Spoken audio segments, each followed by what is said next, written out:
purpose of a swing check valve in the water line use from the main water coming to the house for residential use? When one hears the term swing check valve, there may be some newer types that may be built into the meter yoke. This is the type that many plumbers are familiar with, and it needs to go in the direction of the arrow. So, what would be the use of this swing check valve, and why is it called a swing check valve? I'm not sure who named it, or if that's just a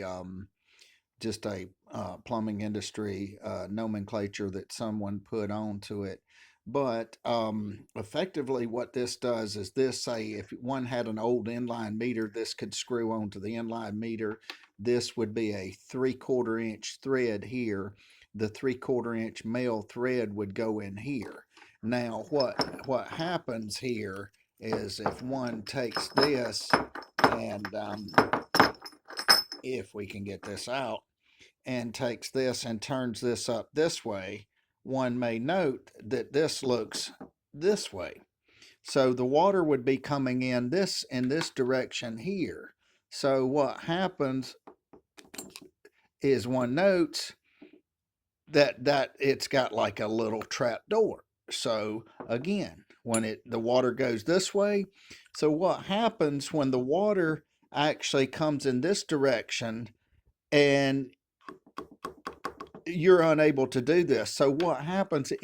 It prevents the water, or supposed to prevent the water from, once it comes in from the street side, from going back in.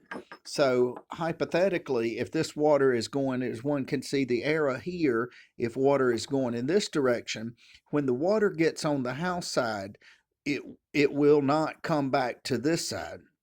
So because that trap door, so it swings like, it's sort of like the old trap door, maybe you've seen in the movie. So you can see it there, you can see it there when one turns it, but it only goes in one direction. So perhaps that's the reason it's called swing check valve, because it's just a little brass looking kind of thing gummy um, that actually prevents the water. So it's open now so the water would flow through freely. But once the water got through freely on this side, that door will only go so far. So basically, to recap, once the water comes through, goes through, the water, it's supposed to prevent the water from coming back to the street side. And simply put, it's a 3/4 fitting on this side and this side.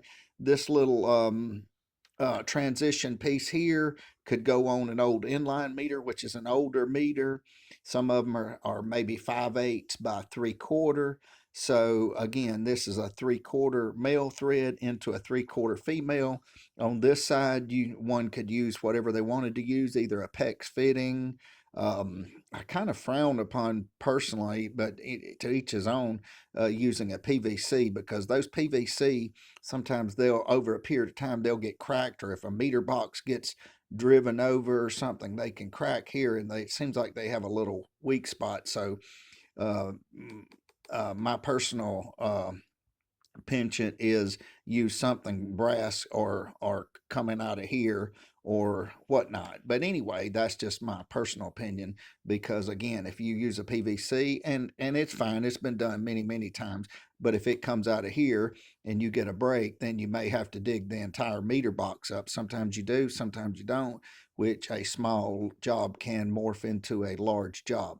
So recap: swing check valve is to allow the water to go in one direction and not return in the other direction, because one does not want the house water coming back into the street side. So water in this way, one could see the arrow. Water does not come in this direction. So this is what they call a swing check valve. Now, some of the newer meter yokes may have this built on. So this fitting here could come off of a meter yoke, or this fitting here could actually go onto an old inline meter directly in here. Obviously, one would use Teflon tape on this, or either pipe dope, and the same thing on this side. and basically water goes one direction, the other direction. It's got a little swinging door in there. So one thing to keep in mind, I have come across once in my life on an irrigation system and could not find out what the water pressure was. The system sat for a long period of time, and it just set an older couple, and then at some point they wanted the sprinkler system fired up, and there was never any water. So what happened, in my opinion, is this flapper here got dirt on it, red mud or something, and when the flapper got red mud, it seized itself up. So it seized itself up so hard that it wouldn't open the door, so no water pressure would get by on this side. So if you ever encounter a situation, especially if the water line has been turned off, or the irrigation system has been turned off for a good length of time, one may, and there's no water pressure and you've done everything you can, you may have to go all the way back, because I've encountered this one time, again, once, so it's not very often, but apparently the red mud got up in here and just caked this up, and that door would not open, and that door was seized shut so strongly that it would not allow the water pressure to go through. But anyway, recap. Swing check valve has a swinging door, allows water to go one way, prevents it from going in the other direction. Thank you for watching and have a great day.